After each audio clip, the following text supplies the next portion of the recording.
ବର୍ତ୍ତମାନ ଜାଣି ନିଅନ୍ତୁ କିଛି ନିଲାମି ହୋଇପାରିନଥିବା ପ୍ଲେୟରମାନଙ୍କ ନାମ।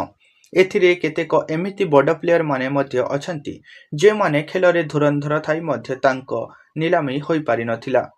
ଆଇପିଏଲ୍‌ର ସଫଳ ବୋଲରମାନଙ୍କ ମଧ୍ୟରୁ ଜଣେ ଦ୍ରୁତ ବୋଲର ଯିଏକି ଆଇପିଏଲ୍ ଇତିହାସରେ 144ଟି ୱିକେଟ୍ ନେଇଥିବା ଉମେଶ ଯାଦବଙ୍କୁ ନିଲାମିରେ ସାମିଲ କରାଯାଇନାହିଁ। ଗୁଜରାଟ ଟାଇଟନ୍ସ ତାଙ୍କୁ ରିଲିଜ୍ କରିଥିଲା। ଉମେଶ ତାଙ୍କ ନିଲାମିର ମୂଲ୍ୟ 1.5 କୋଟି ରଖିଥିଲେ। ସେହିପରି ଭଲ ଆଇପିଏଲ୍ ପ୍ଲେୟର ମଧ୍ୟରେ ଷ୍ଟିଭ୍ ସ୍ମିଥ୍, ପରେ ଇଂଲଣ୍ଡର ଜନି ବେୟାରଷ୍ଟୋ, ନ୍ୟୁଜିଲାଣ୍ଡର ଓପନର ଡେଭନ୍ କନୱେ ଭଳି ଦିଗ୍ଗଜ ପ୍ଲେୟରମାନେ ନିଲାମି ତାଲିକାରେ ଆସିପାରି ନଥିଲେ।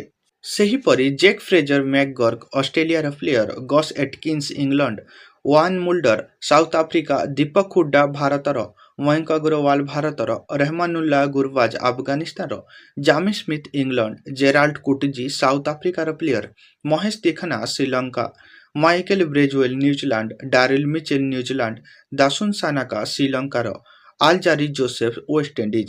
ସେହିପରି ଭାରତର କିଛି ଅନକ୍ୟାପ୍ ପ୍ଲେୟର ଯେଉଁମାନେ କି ନିଲାମିରେ କ୍ରେତା ମିଳିଲେ ନାହିଁ, ଅଭିନବ ମନୋହର, ସ୍ୱାସ୍ତିକ ଚିକାରା, ବିଜୟ ଶଙ୍କର ଆଦି।